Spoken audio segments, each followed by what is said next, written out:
Hello friends, welcome back to my channel. आज आम गोटे सुंदर बैक नेक डिजाइन बिना पेपर पेस्टिंग बा बक्रम रे कटिंग एवं स्टिचिंग करवा। वीडियोटी को शेष पर्यंत देखो। जदि वीडियोटी भल लगे वीडियोटी को लाइक शेयर और सब्सक्राइब करने को जमार भूलिए। प्रथम देखो मु बैक साइड गोटे कटिंग करी रखी।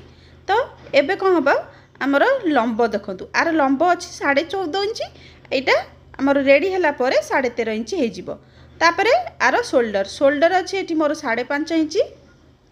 आर्महोल अच्छी 5.75। आउ एटा देखंतु आमर 36 साइज रो चेस्टटा अच्छी। तापरे एबे आमे चौक रे चिन्ह दबा डिजाइन पई। तो प्रथम आमे बेकर चौड़ाटा देखिबा, जोटा नेक विड्थ कहंती। तो एठी 2.5 इंच रे मु बेकर चौड़ा रखली। लंब मु एठी 11 इंच रखुची। आपण चाहिले 10.5 10 आपन को जो हिसाब रे डीप दरकार आपण रखि परिबे। तो एठी मु 11 इंच रे चिन्ह देली। तापर चौड़ाटा मु एठी 3 इंच रखी। जो मानकर 32 साइज 30 साइज से माने करिया चाहिए एठी से माने 2.75 नले 2.5 इंच भी रखि परिबे। सेटा भल लागियो। आ 3 इंच न रखिबेनी, सेटा टिके अधिका हे जिवो। तापर एठी मु लाइन टे पकेइली। लाइन टे पकेइला परे एठी ऊपर रख देखंतु, एठी तळे रखिकरी हमर एठी 3 इंच रे गोटे चिन्ह दबा। जो माने का छोट साइज 2.5 इंच रे भी से माने देई परिबे। देखो मुझे 3 इंच रे लाइन टे पकेली। तापरे एठी हमरो तिरछा रे एमती गोटे लाइन पकेबो।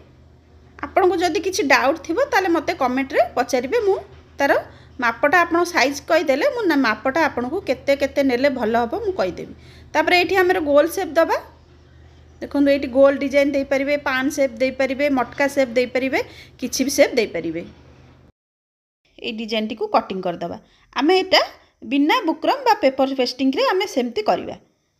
देखंतु केमिति मु कटिंग करूची। देखंतु हमर डिजाइन टा रेडी हो गला।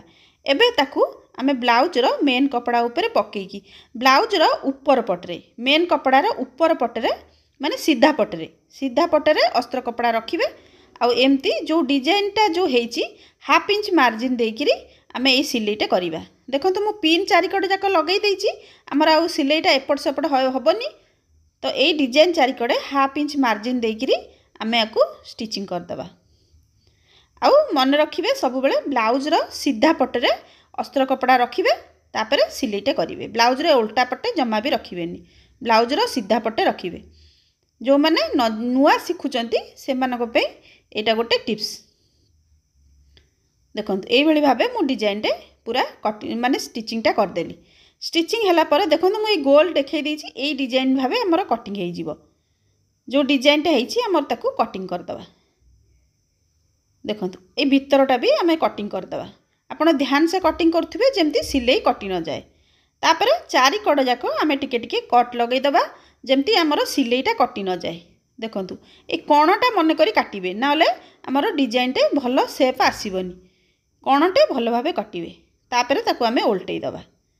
एटा ओल्टैला बेले एठी ध्यान रखंतु गोटे छुंची आनिकिरी एठी मुन्नटा तार जो कोणटा बाहर करिवे भलसे, ताल जाई डिजाइनटा हमर भल भाव आसीबो। एबे कोन करिबा, हमर एई चारि कड़ जाको तार आमे सिलेइटा को कर दबा। एटा कोन कपड़ाटा अस्त्र कपड़ाटा आ मेन कपड़ा दिहरे हमर जॉइंट हे जिवो। देखंतु पिन मु चारि कड़ जाको लगै देइची, कारण एटा मोर बहुत पतला कपड़ा, सिलाई रे बहुत प्रॉब्लम आसीबो। तो सेथि पे मु पिनटा चारिकड़ लगै देइची।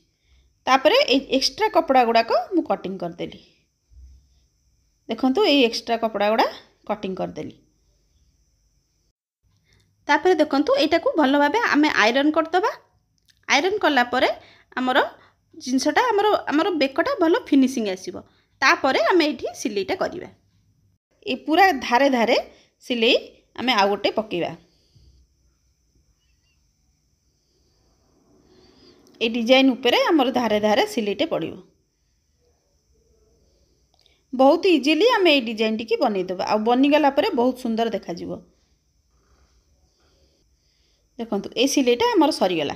एबे आमे जो हमर बैक साइड रे जो टक्स पॉइंट रुहे हमर सेटा पकै दबा। जो टक्सटा पड़े हमर सेटा पकै दबा। टक्सटा पकै सारला परे हमर अंटा पट्टी लगै देबे। अंटा पट्टी लगे सारा पर ये जो दीटा अच्छी आमे ताकू स्टिच करदबा एकाठी आम जॉइंट करदबा जॉइंट कला परे मु गोटे बटम लगेकी ताकू डेकोरेट कर देछि।